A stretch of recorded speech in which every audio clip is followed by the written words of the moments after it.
Sarah said she collected birthday cards. What we used to do was we used to cut them up and use them as covers for diaries and notebooks, and I used to write stories and use birthday cards for covers. So I kept a diary for, I probably started when I was about 7 and kept it up until I was in my mid-20s. I hadn't done lately actually, but I must start again. So this is one I used to keep when I was about 10.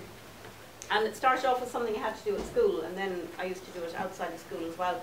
And there's a lot about the weather in this diary for some reason. Our teacher was big into geography and temperature and weather and all this. So if ever they lost the records for the weather for that particular year, I think the stage could come to me because I'm most safe here. There's a lot of entries like, today the temperature was 5 degrees and the wind was from the southwest. Riveting stuff. Riveting. And then there's stuff like today the temperature was 6 degrees. I lost sixpence and found it again. And then a very strange one from November, which, and I mean these are really true as I wrote them. One today, now the principal of our school was called Mrs. O'Sullivan. So it said, today Mrs. O'Sullivan's husband died.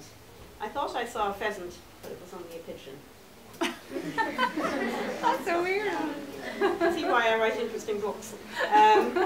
This is my favourite entry of all because I used to, so even if I was out of school, if I was sick or if it was weekends, I'd still write in the diary even though I didn't have to. You know, some of the girls would only do it, had to do it at school. But I'd write it anyway. And I used to write down the things that were of importance to me that happened that day.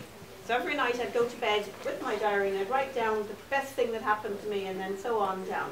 So, and as you see, some days were a bit boring and the best thing was losing sixpence. But anyway, this particular day, December the 15th, I remember it well.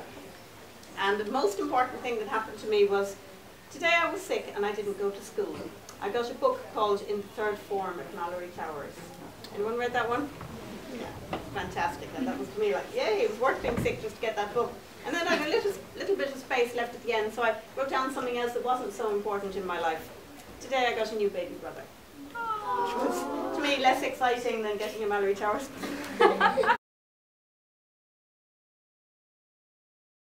Judy and I, when we went to parties, we both used to love other people's book collections. Does anyone ever go into someone else's house and they look at their bookshelves and see what lovely books they have?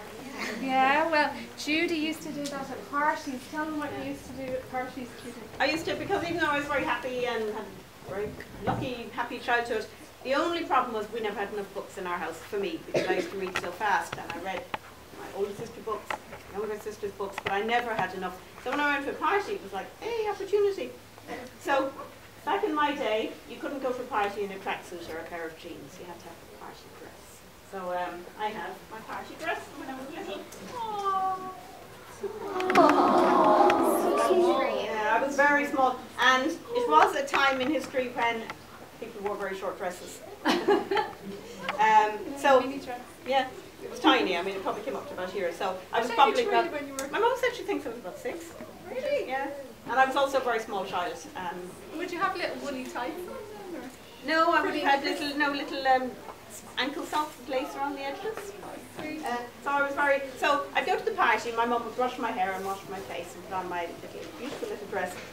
And all the other kids would be playing pass parcel or musical chairs and all these games, which are fun, but not as fun as reading as far as I was concerned. So I used to sneak up to the bedroom of whoever was having the party, and I'd close the door behind me, and I'd look at there might be a shelf full of books, or even a couple of books. And the excitement, I could hardly, I knew I might only have an hour or two of trying to pick which book I was going to read for that time was the hardest decision in my life. So I'd just pick out a book and read it as far as I could, and then when I'd hear the doorbell ringing, I'd run downstairs. It would be my mum or dad to bring me home, and they'd always say, did you have a nice time at the party? And I'd always say, it was amazing. When all the other kids would be playing, I would have been saying Africa or Narnia or any of these or Mallory Towers, any one of these places, and my idea of fun. And what were your favourite books then?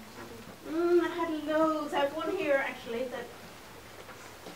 Anyone read this one? Heidi? Yeah. I love Heidi. Great story. Now, yearbook copies of Heidi, probably beautiful pictures inside and all this kind of thing. Mine does not have a single picture and it's tiny print. She had pictures in your head, Judy. That's exactly it. Pictures in your head, doesn't it? It was amazing. And when I went, I was very lucky a couple of years ago. I went to Switzerland And I went up in the summertime, and I went up in the cable car up to a kind of place where Heidi, like where Heidi used to live. And I'd kind of forgotten about Heidi, but I was walking, I got out of the cable car and I was walking down through like a meadow, and I kept thinking, I've been here before. And of course I hadn't, so I just read about it in Heidi.